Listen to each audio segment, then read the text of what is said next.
Hey guys, welcome back to Werner Farms. So I was just on Snapchat, actually probably 10 minutes ago, and I'd figure I'd go ahead and do a video on this also.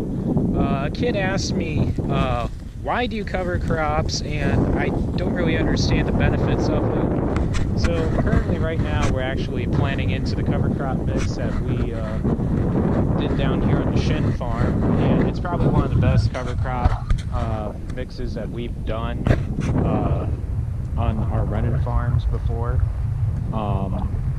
This is a mix of, I believe there's radish, there's cereal rye, rape, crimson clover. I believe there might, I don't think we have peas out here. There's a couple others I'm leaving out, I believe also. I believe there might have been wheat out here also, just a little bit. I'll try and, if anything, I'll definitely fill or give the whole list in the comments. I'll have to check at home, but we're back at the farm. But I'll leave the list down in the description of exactly what we used out here. But I know that's a good majority of what we use. Also rape, that's another one I just remembered. But currently you can see Dad right now planting into the mix right now. This has already been sprayed. This was sprayed 3 days ago. With burn down, so it's actually currently slowly dying, but it hasn't showed any signs of it yet, but it will. Benefits of using cover crops. Well, first one I would say is erosion control. This field isn't really prone to erosion except possibly up on the hill up there, really. What else? Water quality. Cover crops provide better filtration for your soils. They also help naturally break up compaction, especially with cereal rye. Cereal rye is a good benefit to compaction, to help relieve compaction, especially when the roots that cereal rye produce, not only for nitrogen scavenging, for nutrients, but also for how big of a root mass you get. You can actually break up your compaction better instead of using tillage as a method of breaking up your compaction, or using deep rippers. So you also had the benefit of actually having a crop in your field year-round. So when we planted this, actually it was it was broadcast seeded with an air boom setup. Then it was vertical tilled in. This was actually tomatoes a year ago. So they went in after they harvested the tomatoes and used a disc chisel and completely ripped the ground with that. And I came through with the 5-shank V-ripper that we had with the 4650, which is the tractor sitting right there on the planter actually. Pulling the planter, sorry. And went through and ripped these end rows actually, just on this side because that is where they park the tomato trailers, just to kind of relieve the compaction. Because yes, I kind of contradicted myself just now, but actually a V-ripper is a good method to sometimes relieve compaction depending on what you are trying to do. In our case, we were trying to relieve the compaction that was very severe because they were parking heavy trailers on these end rows, so we wanted to relieve the compaction that way, but then also naturally also by having the cereal ryegrass out here. Now again, cereal ryegrass also has a good benefit of nitrogen scavenging or of other nutrients. So essentially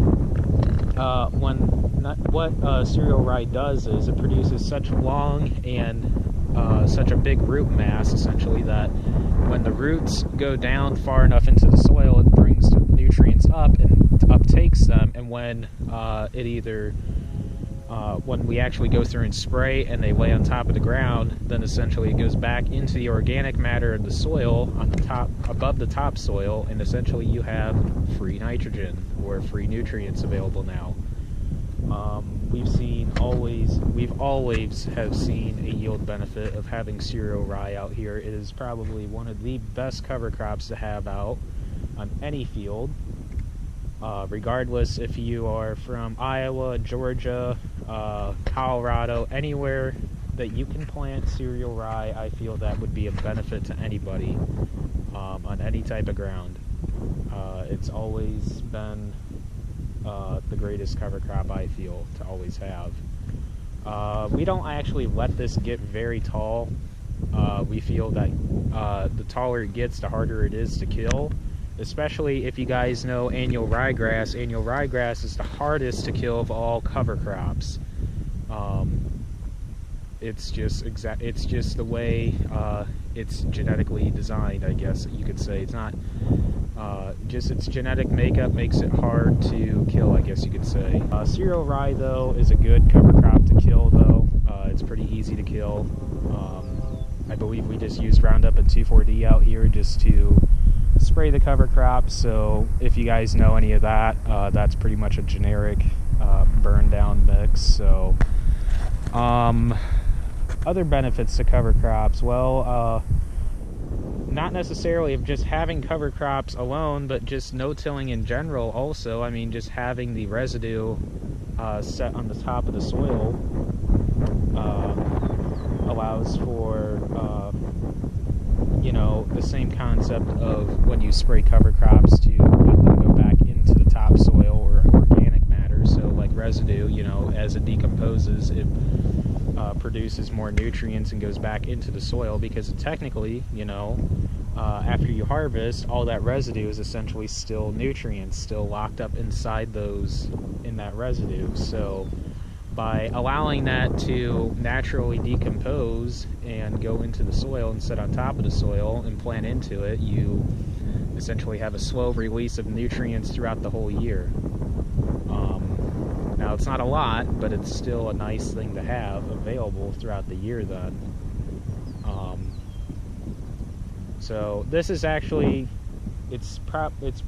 I can't say it's a live mix or a live stand that we're necessarily planting into again, because we did spray this a few days ago, but I guess you could say it's a green cover crop mix that we're planting into though. So it's always nice to have something out there though, so especially to help build the organic matter out here, because especially after tomatoes also, especially when they work the ground as much as they did, and to have something available out there to sustain any nutrients that they dump out there, because there is a lot of potash they dump out here for the tomatoes, since tomatoes take up a lot of potash. So the best thing we did was to put cereal rye out there to try and latch on to those available nutrients that they use in order to try and use them for ourselves as well. So I'll be doing a lot more videos on this field, especially to kind of show you guys the benefits, because actually a good comparison would be probably this field versus that field right over there, actually, right on the other side of the ditch where we did not plant cover crops, but it'll probably be a fairly good or probably fairly similar yield on these fields, because this had the cover crop mix on it, while that had wheat. So now, if any of you guys know about planting wheat and then planting corn after wheat, most guys that have probably have done that have probably known to see a huge yield boost or yield benefit from having corn after wheat, just because wheat is a good producer in nutrients, I guess you could say, and also with the residue that wheat leaves with the stubble is always good to, it's almost kind of like having a nice little cover crop out there, not necessarily really a cover crop, but more just kind of no-tilling into that stubble is always good as well. So it's going to be kind of a close yield, I would say, between these two fields, even though the other half of that field over there on the other side of the ditch is a little bit more sandier than this is. This is a little bit lower ground than what that is, because you can kind of see the grade. It dips down after that hill right up there on the second tower in front of me, but otherwise it's still a a slight incline all the way up onto the other side of that field over there on the other side of the ditch. So it'll be a close yield, I feel, between the two.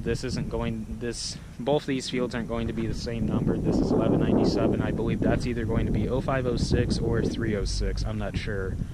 A lot of you guys are probably wondering why we are running around and planting just one variety. Well, we figured by planting our later numbers first and slowly working our way down in maturity-wise for the seed, because if you guys understand what if you guys know what Pioneer numbers are, 1197 is 111-day corn, 0506 is 105-day corn, and 306 is 103-day corn. So we figure by starting with our later season corn first and working our way down, it would just be beneficial to us, just for growing days essentially for the corn. So that's pretty much it. I probably, just for being put on the spot really about asking about cover crops, I know there's more benefits out there, I just can't think of them all off the top of my head, but those are probably the key ones of why we use it.